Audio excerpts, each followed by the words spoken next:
দেখেন এখন কিছুদিন আগে ধরেন আমরা বেড়াই আসলাম নানা বাড়ি থেকে, আবার তিশার বাসা থেকে, মানে সব একটা জটলা ছিলাম, একটা জটলা একসাথে ছিলাম, কিন্তু জটলাটা ভাঙ্গা এরকম তছনছ হয়েছে যা মানে তিশা এখন ধরেন অনুষ্ঠান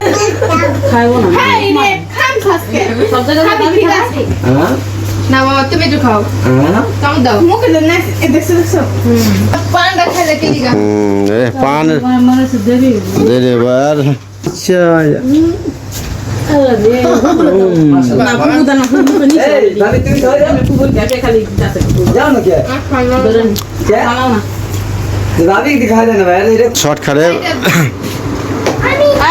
শর্টকাটে সাবিনের বাসায় নিয়ে এলাম যে যা কেউ নাই, যেহেতু পোলা পানের দরকার, আবার বেলাল আবার এই বাসায় বেড়াইতেছে, তাহলে বাচ্চা কাছে।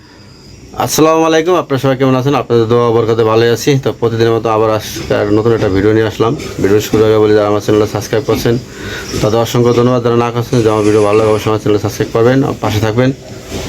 আজকে হলে বিশেষ কিছু কথা আর জরুরি কিছু কথা নিয়ে আসলাম, যে আজকে আমার ছেলের সাফায়াতে তো সবাই আপনারা জানেন, মাশাআল্লাহ আজকে আমার ছেলের হলো 3 বছর পুরো হলো, আর 4 বছরে পাড়ায় পড়বো আর রাত পহেলে।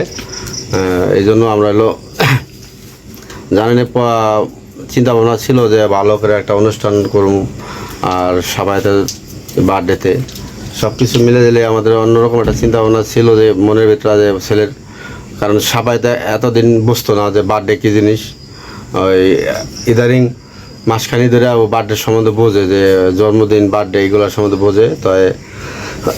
তাই এই জন্য চাইছিলাম সব সুন্দরভাবে করুম, কিন্তু সব কিছুই ইচ্ছা থাকলেও অনেক সময় হয়তো ওইগুলো হয়তো আল্লাহ পুরা করে না, কারণ কিছু কারণ আছে। কারণ যদি মনের কিছু থাকে, যার বিশেষ করে দেখেন এখন কিছুদিন আগে ধরেন আমরা বেড়াই আসলাম নানা বাড়ি থেকে, আবার তিশার বাসা থেকে, মানে সব একটা জটলা ছিলাম, একটা জটলা একসাথে ছিলাম, কিন্তু জটলাটা ভাঙ্গা এরকম তছনছ হয়েছে যা মানে তিশা এখন ধরেন অনুষ্ঠান যদি করে তিশা আসা সম্ভব না, কারণ বাগ্নির পরীক্ষা আছে, আবার সবার স্কুল অনেকদিন স্কুল বন্ধ ছিল, স্কুল খুলছে, ধরেন ময়রমের পরীক্ষা, তারপর মিম এতদিন বাড়িতে ছিল, ঠিক আছে।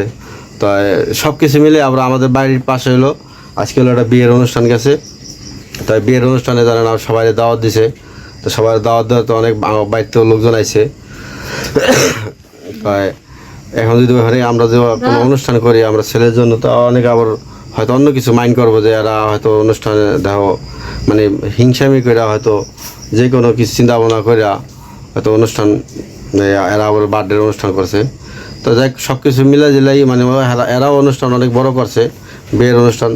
তো চিন্তা ভাবনা করলাম যা, তারপরও ছেলে আজকে সারাদিনেই আপনাদের ভাবিরে বলতেছে যে আমার বার্থডে, আমার জন্মদিনে কেক কাটবে না, আমার জন্মদিনে কেক কাটবে না। তো এইটা নিয়ে এই ধরেন পরে লাস্টে চিন্তা ভাবনা করলাম যা কেউই তো একসাথে নাই, আর সবাই যেহেতু দূরত্ব হয়ে গেছে গা, মিমও ধরেন কাছে থেকেও সে আসতে পারতেছে না, মানে এরকম একটা পরিস্থিতি হয়ে গেছে গা। পরে লাস্টে চিন্তা করলাম যে সাবিনুরের বাসায় বেলাল তো বেড়াইতেছে কয়েকদিন ধরে, তো বেলালের বউ আছে, বেলাল আছে, আমরাও মনে করলাম যে বেলালের পোলাপান আছে 2জন, ময়ূরমরা আছে, তো সাবিনুরের বাসায় যাই, সাবিনুরের বাসায় যাই হয়তো সাফাইতে কেকটা কাটি।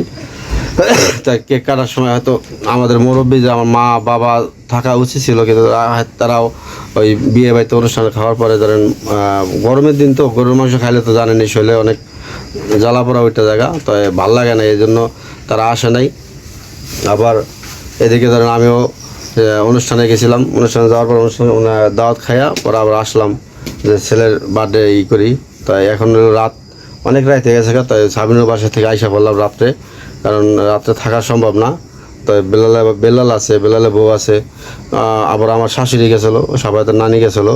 তো চিন্তা ভাবনা করলাম না আমরা যেহেতু কাছাকাছি আছি, তাই এই হিসাবে আমরা বাইতে জায়গা লও, এই জন্য আমরা আইসা বললাম যে যদি ভিডিওটা ভালো লাগে অবশ্যই ছেলের জন্য দোয়া করবেন সবাই, 3 বছর পুরো হইলো। আর যদি ভিডিওটা ভালো লাগে অবশ্যই লাইক করবেন, কমেন্ট করবেন, শেয়ার করবেন।